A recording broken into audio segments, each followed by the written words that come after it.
Welcome back, everyone. Our last speaker today is Marko Gutić Mižimakov, a visual performance and text-based artist living between Brussels and Zagreb, and currently connecting from New York, where they are now in the residency. So it's super early there. So thank you, Marko, for joining this early. They are interested in shaping sensory materials through intimate, collaborative, and social processes. In their work, bodies as well as digital and palpable objects are animated, choreographed, and sunk into non-orientable forms via different media and processes of translation. Often borrowing from queer science fiction, they see their work as a speculative technology of mutual transformation. They have a master in animated film and new media from the Academy of Fine Arts in Zagreb.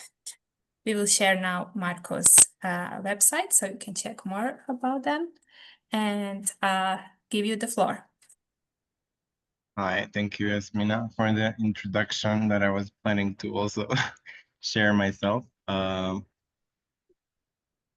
Well, somehow to piggyback off of that bio, what I wanted to talk about during this presentation was somehow about this project that has become sort of like a parallel project to my artistic practice, or I call it, it's like my carrier bag research project. And why that is so, I will say in just a little bit. I cannot talk about this character, this sort of parallel persona without talking actually or going back into COVID times during the lockdown.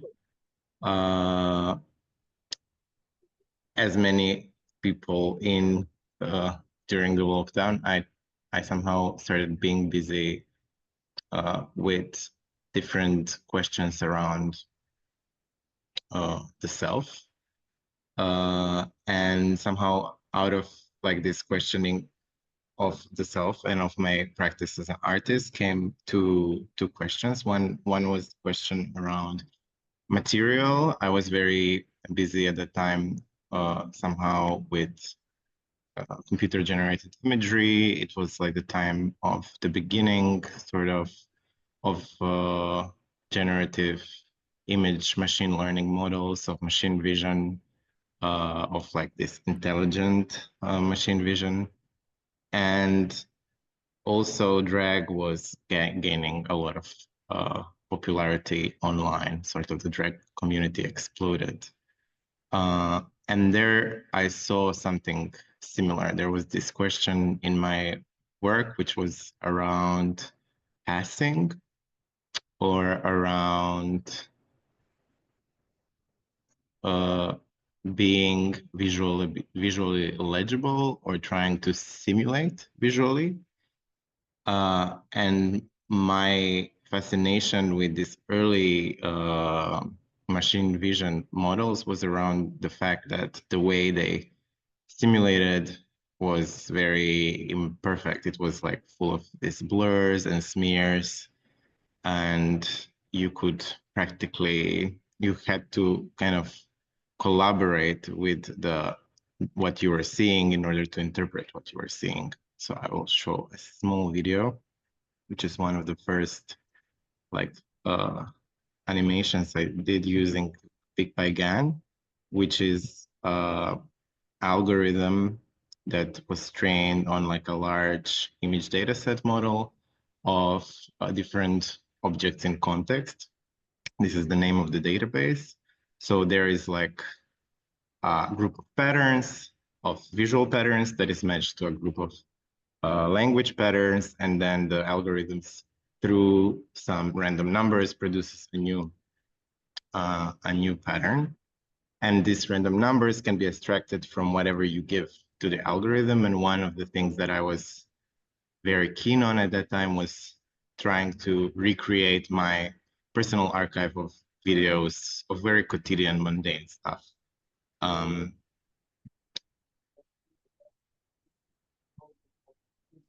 this is one such video.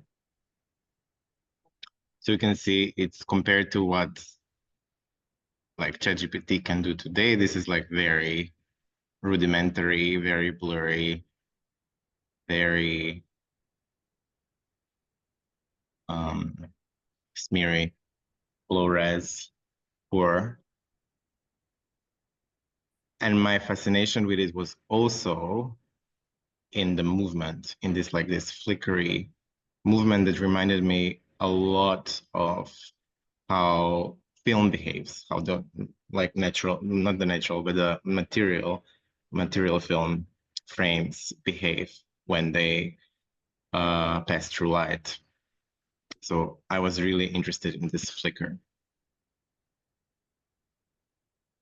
And then my question was how, because I started becoming busy with drag, is like, how do you make a drag out of this? And so I started developing this character as a sort of like piece of fiction that I could put different stuff into this fiction. And then the fiction can kind of be a space where I can experiment with different visual materials. There is a train passing, sorry. I'm not sure if Zoom's algorithm is clearing out this noise. So here's Anne. So I conceptualized an Ampersand as an ophthalmologist of machine vision. And somehow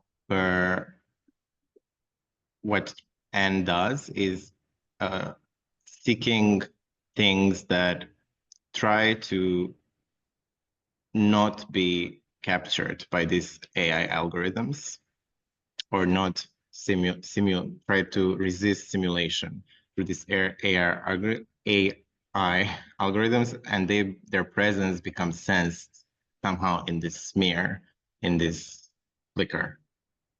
And a lot of the strategy around an Ampersand is through translation. I worked a lot with the idea of translating flicker into the movement of an Ampersand, like the physical movement, and then recording it, and then animating it, and then again recording it, and trying again to demonstrate, so kind of creating this feedback loops. And the main medium through which an Ampersand's presence was somehow disseminated, and this is why I went also back to COVID, was through online presence, through like streamcasts, online performances.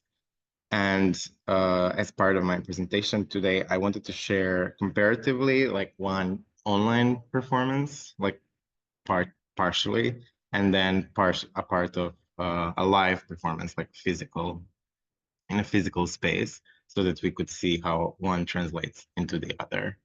And because my internet connection is not very stable, I will ask, I don't remember who from Culture Hub is going to play the videos. If you could play, the second video, so the one that has like this title 2, Foaming in Her Eyes, from minute 5. Yes, just a second.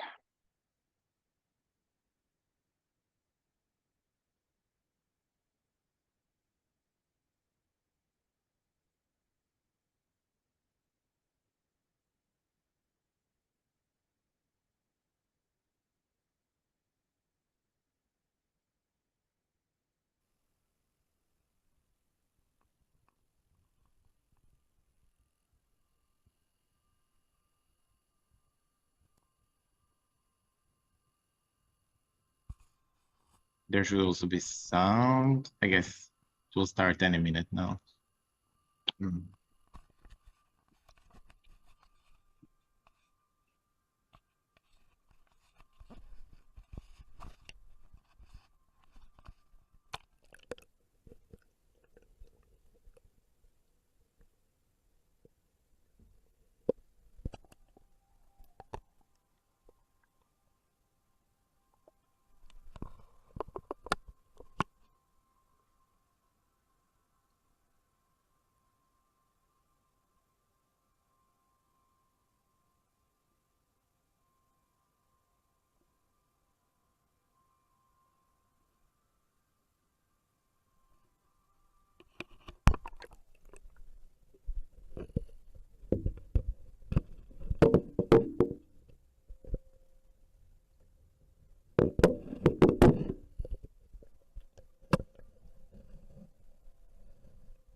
I can also talk a little bit over it. So at this time, this is 2020, and it's a clip from a performance series named Foaming in Her Eyes. And at this time, drag was really a lot about, it can continue to play. Drag was really a lot about like masterful makeup, really. I mean, it's also this now, it has become this through its popularity. And I was actually more interested in translating this quality of the image that it has here, like this blurry, ambiguous, sort of rudimentary quality into drag, because I was interested in how this image actually interacts with the nature of drag, sort of with like this exaggeration of gender and exaggeration of performativity. And then in a moment now, there it is, and will appear. I was also interested in this sort of a strategy of opaqueness and transparency, or like the registers between transparency and opaqueness.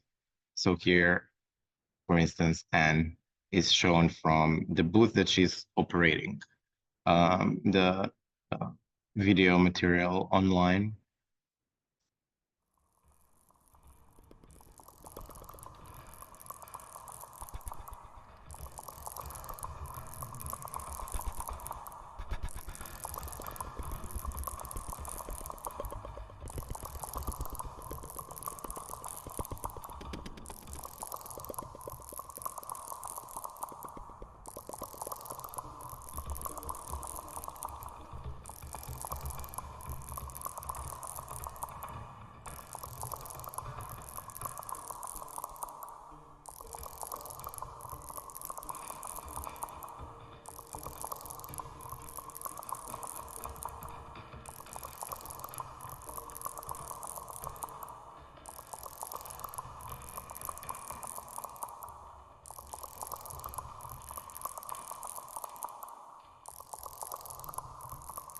So this work was really also a lot about layers, about the layout, about the square, about the idea of stream casting and the idea of translation and the idea of feedback.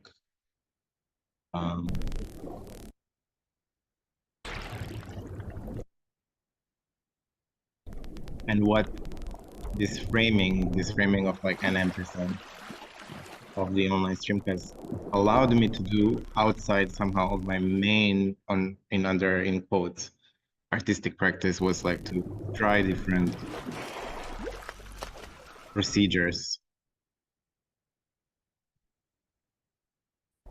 under a totally new name that was kind of associated with me, but also it always gives you kind of at least performatively space to do something else, something unconsolidated or something yet to be defined. So I was also interested in how do I not prescribe what my drag is, but how I find it through different accumulation of working with material. So how can drag be just the relation of me and the material?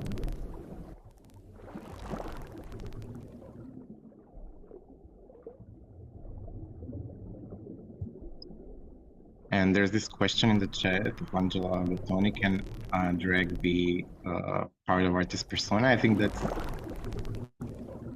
what I'm gonna come to in a moment.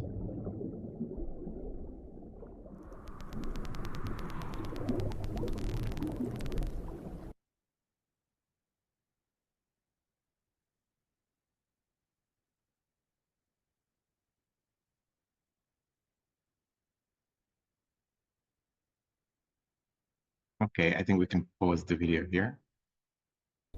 Thanks. So somehow throughout this series, there was bits and pieces also of text. Now in this part, it was mostly sound and movement and animation. And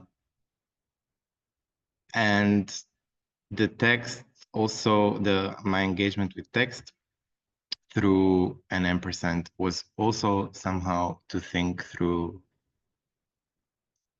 what is language as drag, and also the drag of English language. Like I had this thought back that like all non-native speakers of a language, when somehow speaking another language, they are in drag, and especially the language of drag is American English. So especially when you speak American English, there is already somehow this performativity kind of prescribed to you, this kind of masking. And the question of passing also comes into play, into talking somebody, like speaking somebody else's language, and passing and masking. And so this also was somehow crucial in choosing Anne's name, because ampersand is this typographical symbol for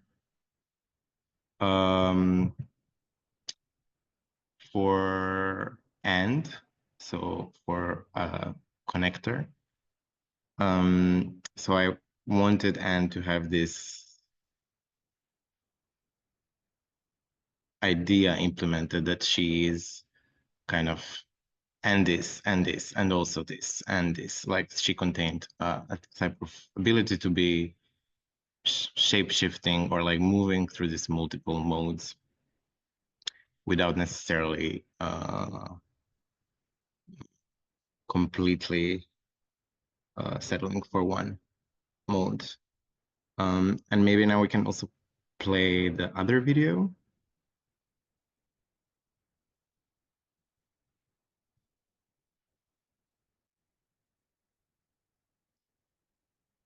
Which is from a live performance in the Museum of Contemporary Art in Zagreb. And this one was called Not Just Random and Rare. And somehow through this performance, I refined. Have you ever spent time, say a few months, somewhere in love with reflection? Where the streets, the walls, the windows, the transportation machines, and disposal gondolas all have polished surfaces on which, right or distorted, your own image glides past you wherever you pass. And have you from there gone on to a place where all objects are wholly without gloss? In these first hours or days at your mat location, you find that the multiplicity and iteration of image you'd learned to live with somehow had become more than just background.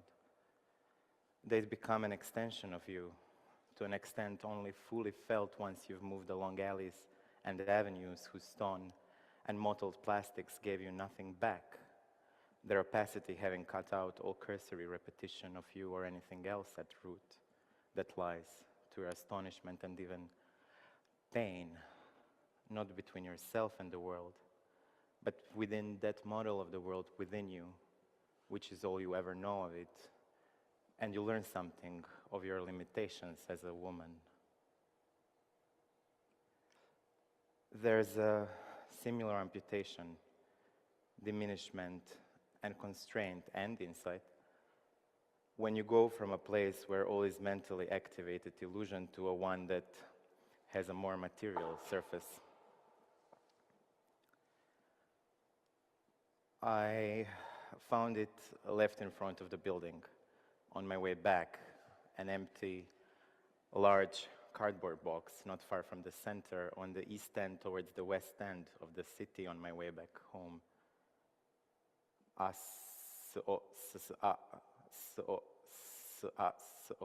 single black and white sign, as seen on screen, taped over the box. 1 meter height by half a meter width, meaning someone downtown could have ordered a fridge, but ASOS deals in clothes. I know. It must have been some Nikes and or reclaimed vintage-inspired straight-leg trousers in monogram print, and or oversized biker jacket with bore lining in stone, and or also a style sheet cami top and a wrap skirt cohort in emerald green animal spot. And the rest, just bubbled plastic wrap. As I mentioned, 1 meter height by half a meter width, meaning my whole body fits in. I dragged the box over to my apartment, a 30-meter square studio, third-floor residential building on the west end with a south window view. On the railway heat tower and smoke, on the left a desk on top of which I turned the PC on and opened whatever streaming client I use at the moment. Suggestions list, currently playing. Who's that girl running around with you? With the rest of the padding foam I have lying around, I fill in the box and cut out a hole of a 5-centimeter diameter on the side which is turned towards the entrance. I use duct tape to secure the edge of the hole, currently playing. If you don't treat me better, baby, I'll just run away.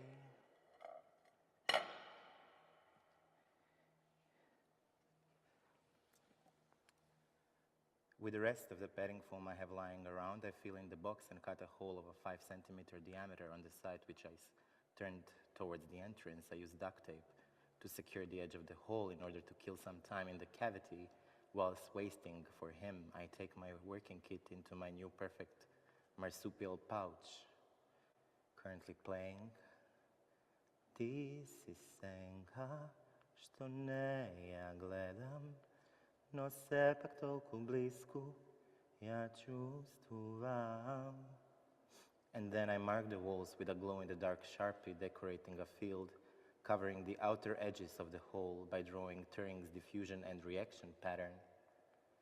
You see, to escape going into a box of his own, Alan Turing chose chemical castration over imprisonment. While the estrogen jab did propel a withdrawal of one's prick, it also stimulated breast growth. Back then, there was no possibility to regulate the libido without transferring the signifiers of the opposite sex. One soft tissue on the machine learning daddy's body needed to descend in order for the other to ascend. The edge shifted. How did he know an edge was an edge? By passionately wanting it not to be. This experience certainly influenced Turing's article on the chemical basis of morphogenesis. Ornamenting the outer edges of the hole by drawing Turing's pattern of diffusion and reaction, I simulate an analog loading screen. Waiting. I simulate its function. After all, it's what I'm paid for, to simulate. Feelings, nothing more than feelings. Feelings like I never even known you. Feelings of love.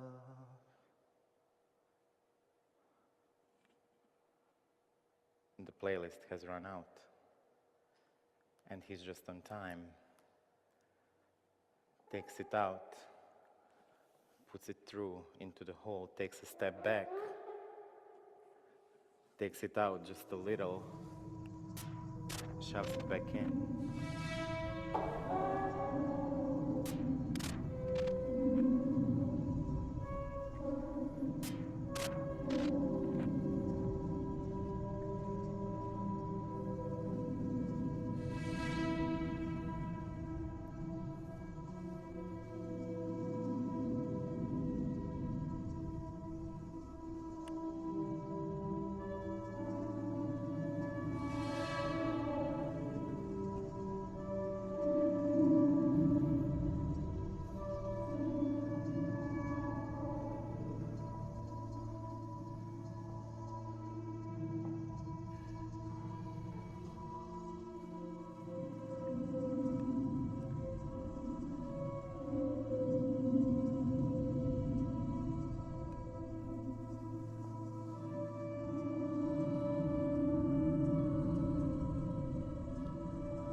I await them with an open mouth, but they seem to get stuck in the head.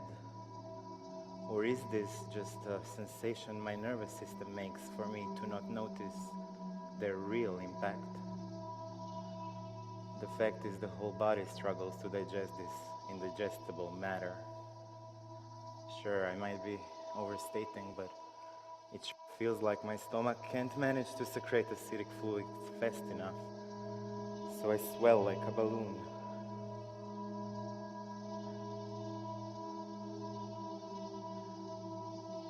My liver fails to discern their toxicity, so it keeps contaminating my blood flow.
And maybe this is a good place to stop.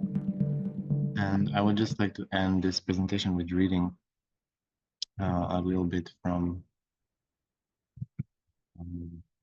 my drag notes. It's a sort of like a definition of what I thought at the time drag is. So drag is different kinds of skin and surfaces. Drag is sensorial technology. As an entry point into a practice, it opens up space for sensing and emoting. Drag surfaces sadness. Drag is a kind of collective skin. Drag is maybe human. Drag is a discomfort tending to be tender. Drag is a physical obstacle determining rhythm and attention. Drag tends to make things seem further away. Drag tends to things further away. Drag is a long, seemingly endless preparation. Drag is pragmatic and straight to the point. Drag surfaces humor. Drag is a labor through irritation. Drag opens up relations between the marked individual and the other. Drag is a form of generosity, although it sometimes seems like the opposite. There is a world in drag, a world that is felt. You are not outside, but inside this world. Drag is inclusion via distancing. Drag complicates notions and demands for legibility. Drag is a structure of feeling. Drag is a weird confidence, a counterintuitive tool. Drag can be conservative, but also explode your ideas about everything that it's undoing. Drag's answer to gender is that there can't be an answer to gender. It is there and it is constructed and it is not going away, and it can be fun and it can be constructive when it encompasses everything. Drag renders genitals as soft props. Drag is an invention to come closer, an invitation to come closer. Drag accesses a space of therapy. Drag is difficult, drag overlaps time. Drag is a geological image, a layer on top of a layer. Drag is a shadow part of resilience. Thank you.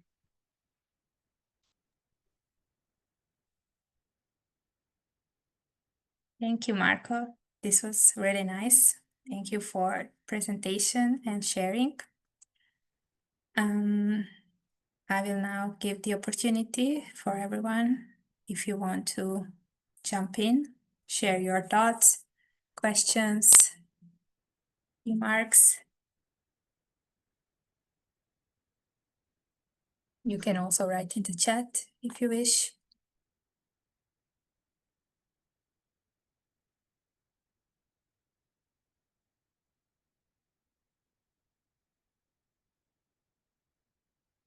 Okay, this looks like really a nice ending for today's seminar. I hope that everyone enjoyed it, that it was inspiring. Angela, your question. Okay, the last one. So I guess this is part of the persona, drag and camp right in the performance work.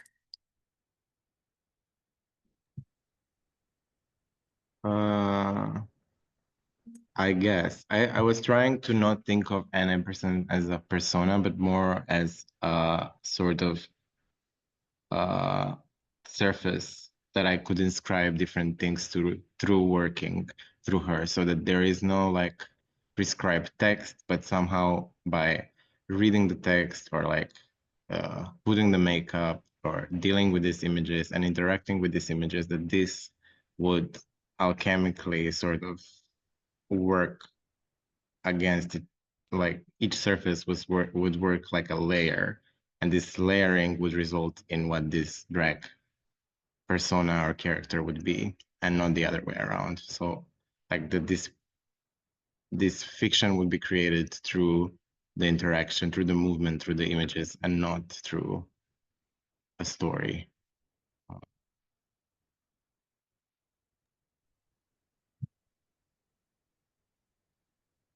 Angela, does that answer your question? Yes, and also I'm very interested in this because I come from the feather theory.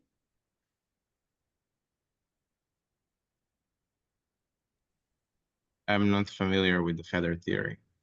So this summer I spent 5 weeks at Ampersand Festival. I'm part of the dance lab scholarship, and my mentor was Father Kelly. He because it's a expertise as well. His feather theory, and he also explores drag.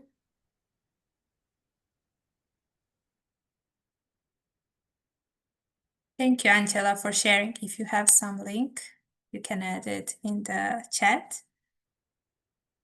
Thank you, Marko, once again, and everyone who participated today.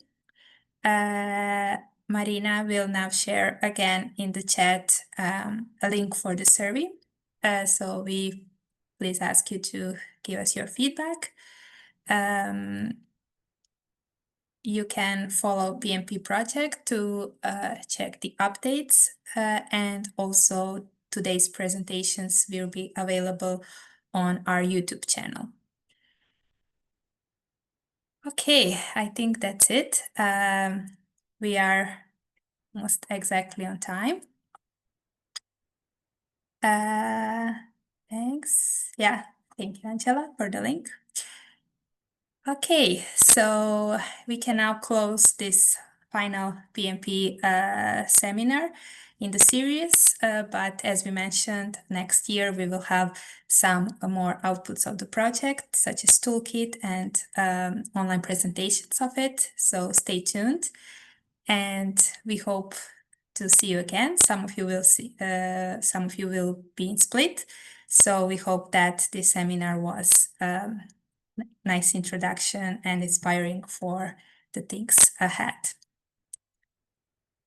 Okay, thank you so much. And also from our team, we are happy that everything technically went okay. And yeah, see you, some of you in Split, and we will be in touch with everyone. Have a nice day. Bye.